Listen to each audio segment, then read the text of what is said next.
Welcome to Common Sense Parenting with Pam, the podcast where we simplify parenting with common sense tips, real life scenarios, and a little bit of humor along the way.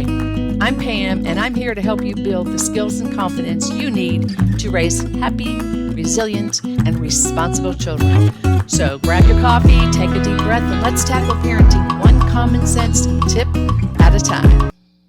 Hey there, parents. Welcome back. I'm Pam, and today we are tackling a big topic, parenting guilt. You know, that voice in your head whispering, you're not doing enough, or you could have handled that better. We've all been there, all of us, I promise you. And if you haven't, you will.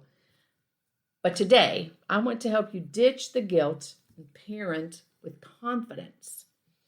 We'll talk about where parenting guilt comes from, why it's not helping you or your children, and what to do instead. By the end of this episode, you will have real strategies to shake off that guilt. Remember Taylor Swift, shake it off, shake it off? I'm not going to sing. You wouldn't want to hear that. To shake it off and embrace the fact that you are a good parent, even when you make mistakes. So let's get into it. Well, why do we as parents feel guilty? You know, you hear these voices in your head saying, I should be more patient. I should spend more time with my children. I should cook healthier meals. I should. You're shoulding all over yourself. If you've ever found yourself in a loop of those shoulds, you are not alone. I promise you. Parenting guilt comes from a lot of places. Let's talk about some of those. And I think you can guess number one, social media. You know, we see these highlight reels of these perfect moms and dads, you know, making us feel like we're not measuring up. But what I want to say to you is in a lot of cases, what you're seeing is not reality. That's staged, that's scripted, that's performed. It's not always reality. And then, of course, we're going to talk about the comparisons because that's what we do when we see ourselves looking at social media and comparing to what we see to how we are. And how about when you go to take your children to school? You see another mom at the school and you think, wow, she really has everything together. Or you read a parenting book and it's easy to think that you're doing things wrong because someone else is doing it better than you. Now let's talk about those unrealistic expectations. We set impossible standards for ourselves, and then we feel guilty when we fall short. And we're going to talk about that. How about past mistakes?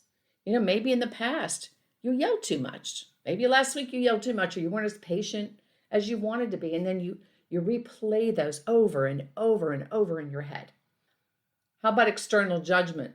Have you ever had a stranger give you the look when your toddler throws a tantrum in the grocery store? Yep, I know, that's bad enough, but that doesn't help either. But here's the truth.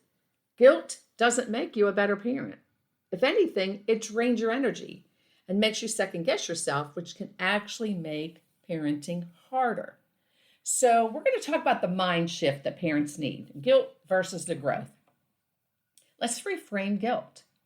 Instead of seeing it as proof that you're failing, see it as a sign that you care. Guilt means you want to do better, which already makes you a great parent. You're recognizing that you want to do better. But instead of letting it weigh you down, ask yourself this question. Is this guilt productive or unproductive? Productive guilt helps you reflect and make changes. So you look at yourself, you go, I realize I've been distracted lately. So you set a goal to maybe put your phone away before dinner and spend time with your children. Definitely put it down during dinner. That's productive guilt. Here's unproductive guilt, and it just keeps you stuck. Here's an example. You're beating yourself up for losing your temper last night, but not actually making a plan to handle stress differently next time. So you've just maybe yelled at your children, but you haven't reflected back and said, okay, let's look at what happened. What can I do to change it?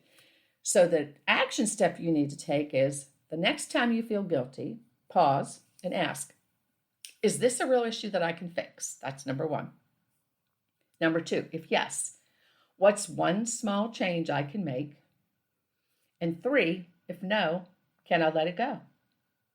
This is problem solving. Remember, we talk about teaching children problem solving. This is you problem solving. So let's talk about letting go of the perfect parent syndrome. Let me just tell you, Perfect parents don't exist. They're like unicorns and leprechauns and pots of gold at the end of the rainbow. They don't exist. And trying to be a perfect parent is pointless because you'll never get there. And here's a news flash. Not even the ones who seem to have it all together have it all together. They're just good at pretending. Okay? Think about your own childhood. Did you think your parents were perfect? Probably not. I mean, you may have when you were younger, but then as you got older, you realized they were human. They were parents that made mistakes. But did you feel loved?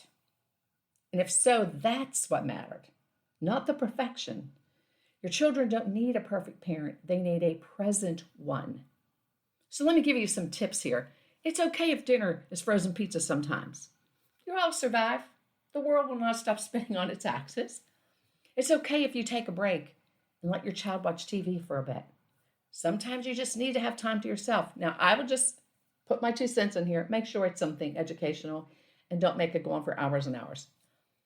And if you need a moment to yourself, lock yourself in the bathroom for 5 minutes. Just tell them if the house is on fire or somebody's bleeding and bones are sticking out, call me, otherwise leave me be. That's what I used to tell my children all the time. Perfect is impossible, but consistent, loving, and human, that is what really matters. Now, here are some practical ways for you to overcome parenting guilt. We're going to talk solutions here because we talked problems before and the guilt, but now we're going into the problem-solving mode. Here are some real, actionable ways to ditch that guilt and move forward. Number 1 is limit social media comparisons. Unfollow those accounts that make you feel inadequate or scroll past them. Follow real, relatable parents instead. I mean, look at the reels of the parents who have the messy house in the background or look like they've not had a shower in a few days and bags under their eyes because they're parenting. Not that all parenting is like that, but that's real. That's raw. That's what really parenting is about. Celebrate those small wins.